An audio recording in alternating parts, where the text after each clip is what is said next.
Hello दोस्तों, आप सभी का एक बार फिर से स्वागत है हमारे इस यूट्यूब चैनल में। जैसा कि आप सभी को पता है कि ये एमटीएस का सीरीज चल रहा है, जिसमें हम लोग एमटीएस के प्रीवियस ईयर के जितने भी जीके जीएस के क्वेश्चन पूछे गए हैं उन सभी का डिस्कशन कर रहे हैं। ठीक है, आज का जो हमारा वीडियो है ये 1/9/2023 यानी कि 1 सितंबर 2023 को थर्ड शिफ्ट में पूछा गया जितने भी जीके जीएस के क्वेश्चन है 25, उन सभी का डिस्कशन कर रहे हैं।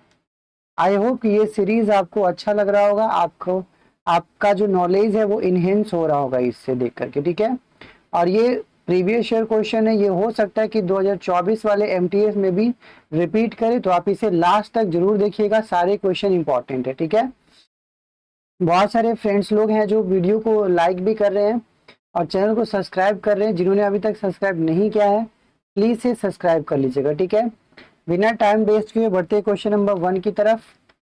और सबसे पहला पॉइंट कि ये कि इसका जो अगर पीडीएफ चाहिए आपको, तो पीडीएफ के लिए आप हमारे टेलीग्राम चैनल पे ज्वाइन कर सकते हैं, जिसका लिंक आपको डिस्क्रिप्शन में दे दिया गया है। ठीक है, तो क्वेश्चन नंबर 1 की तरफ बढ़ते हैं।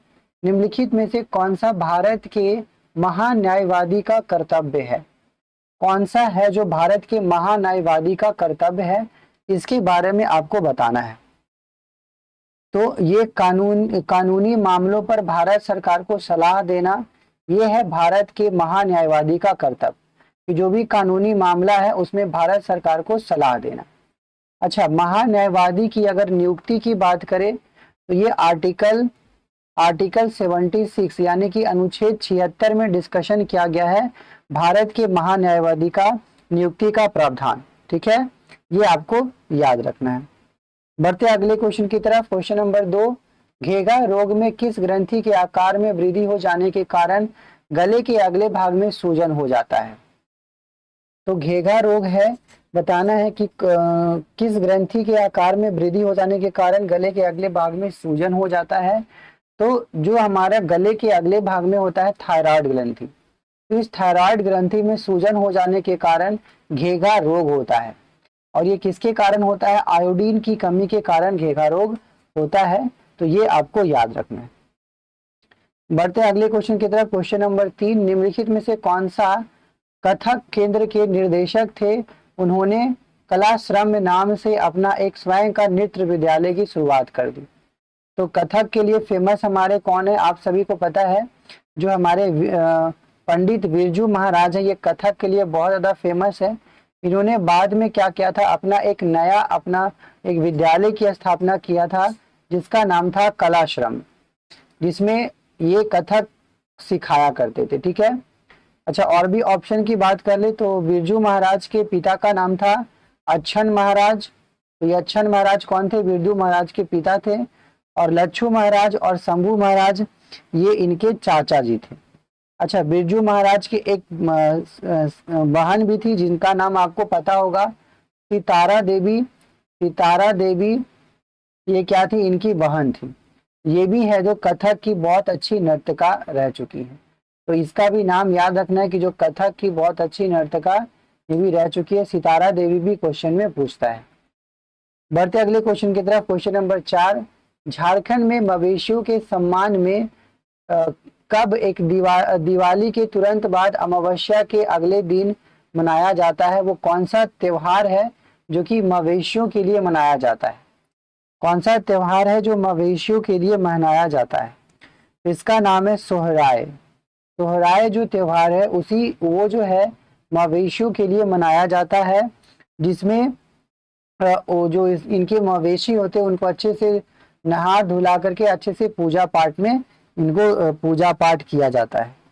अच्छा, झारखंड के और भी कुछ है प्रमुख त्योहार है जिनको भी याद रखना है, जैसे रोहिणी। ये क्वेश्चन में पूछ लेता है कि रोहिणी कहाँ का त्योहार है, तो ये झारखंड का त्योहार है। तो एक है मकर, रोहिणी, मकर। मकर को ही एक और नाम से जाना जाता है टूसू। ये टूसू भी आप याद रखिएगा, मकर या टूसू एक ही है। उसके बाद भगता परब एक है, एक और भगता परब, इनके लिए भी ये यहीं पे मनाया जाता है। तो ये सभी कुछ प्रमुख ये है जो कि झारखंड में मनाया जाने वाला पर्व है। 5 नंबर क्वेश्चन देखते हैं। भारत सरकार की दीनदयाल उपाध्याय ग्रामीण कौशल योजना के अंतर्गत जनसंख्या का कौन सा आयु वर्ग सम्मिलित है? कौन सा आयु वर्ग सम्मिलित है ये बताना है। तो 15 से 35 वर्ष ये आयु वर्ग है जो सम्मिलित है। बढ़ते हैं 5 से 6 नंबर क्वेश्चन की तरफ।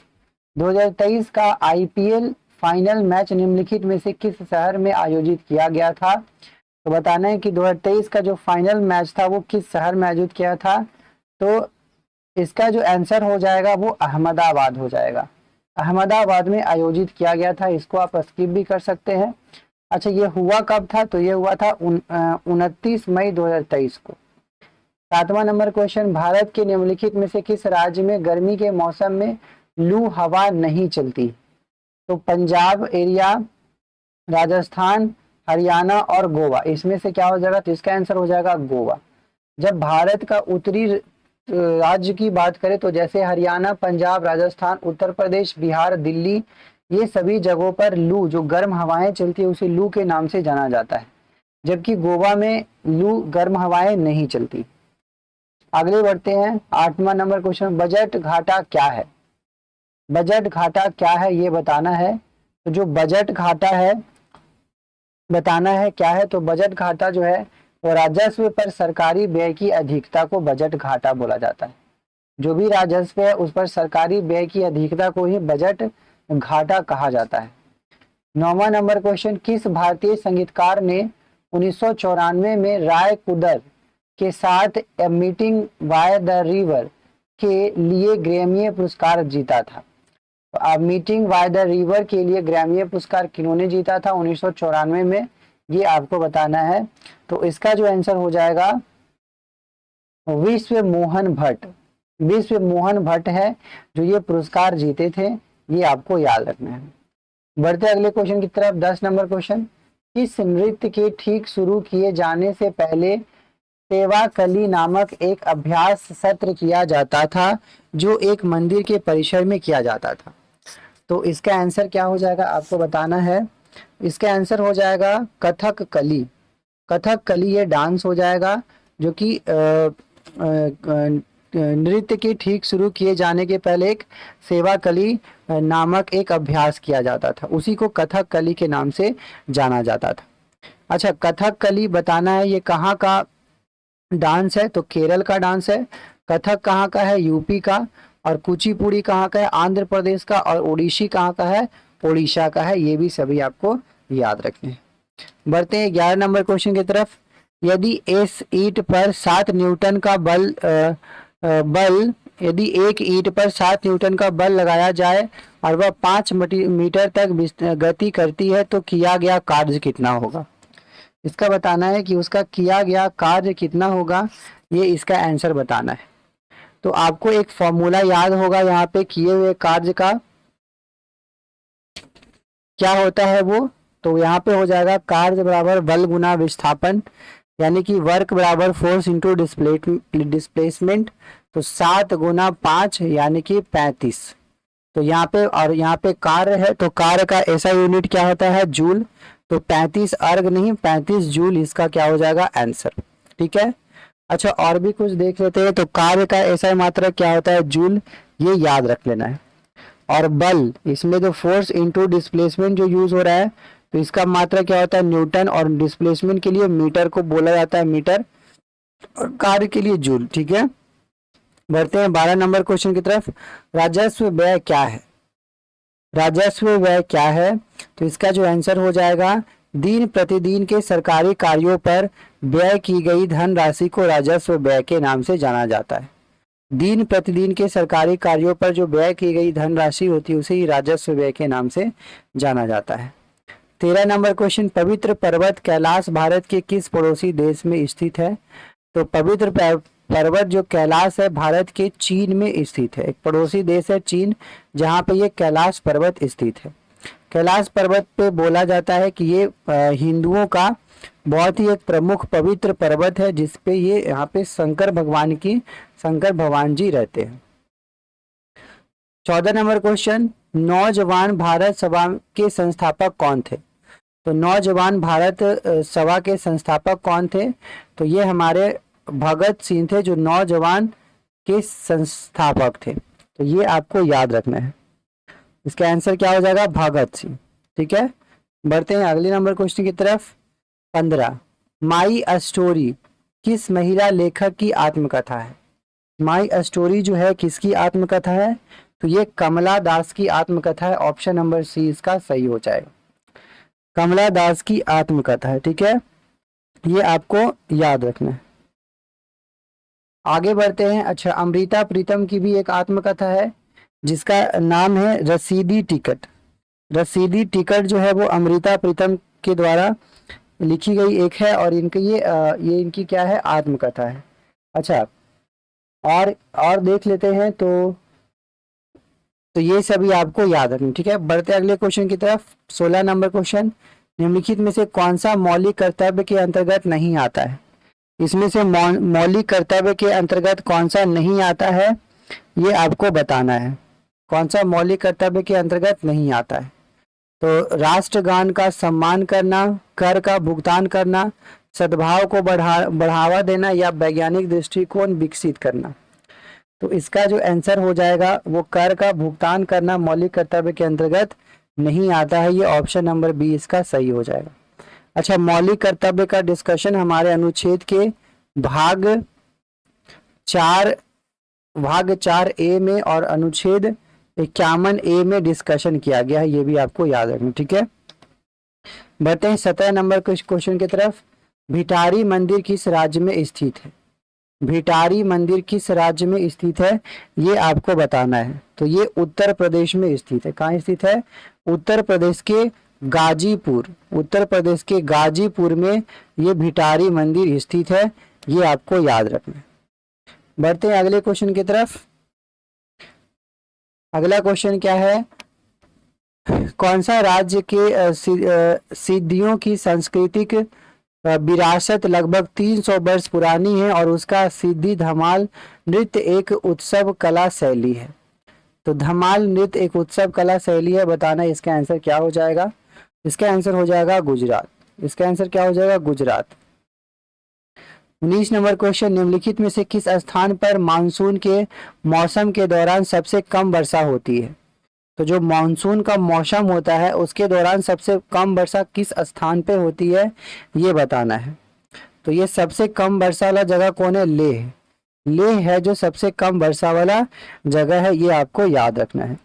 अच्छा, लेह है, आपको याद रखना है कि लेह में सबसे कम वर्षा होती है और मेघालय में ज्यादा वर्षा होती है। ठीक है, बढ़ते अगली क्वेश्चन की तरफ। 20 नंबर पे, निम्नलिखित में से किस संस्थान में खेलो इंडिया यूनिवर्सिटी गेम के तीसरे संस्करण की अधिकतम पदक जीते?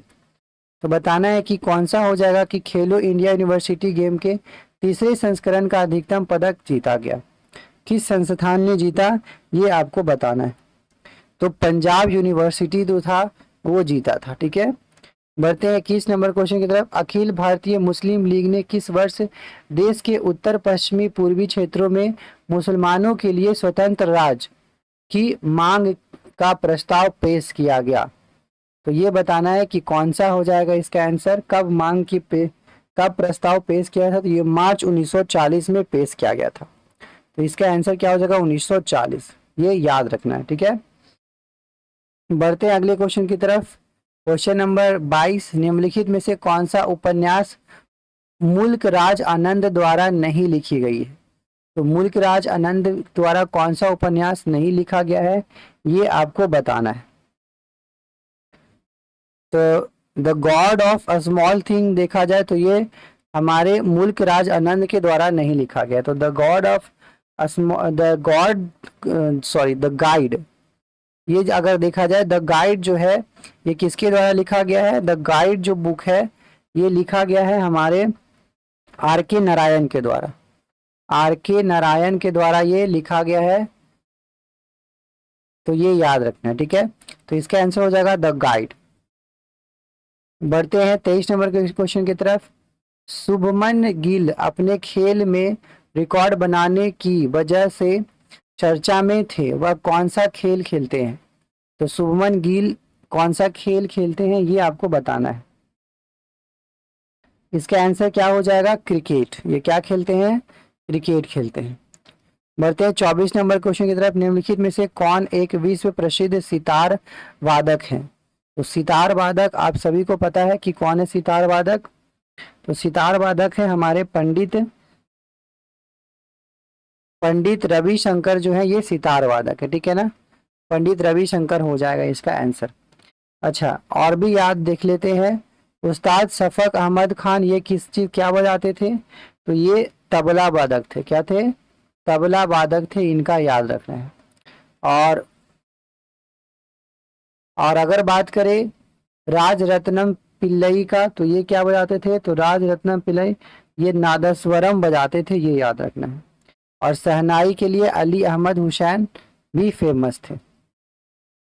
25 नंबर क्वेश्चन, इसका ध्यान में पढ़ लीजिएगा, तो लंबा क्वेश्चन है। इसका आंसर हो जाएगा डी। ठीक है, इसका आंसर क्या हो जाएगा? डी। आई होप ये आपको समझ में आए होंगे सारे। और वीडियो को लाइक कर दीजिएगा, चैनल को सब्सक्राइब कर लीजिएगा। मिलते हैं किसी अगले वीडियो में। आज के लिए इतना ही, जय हिंद।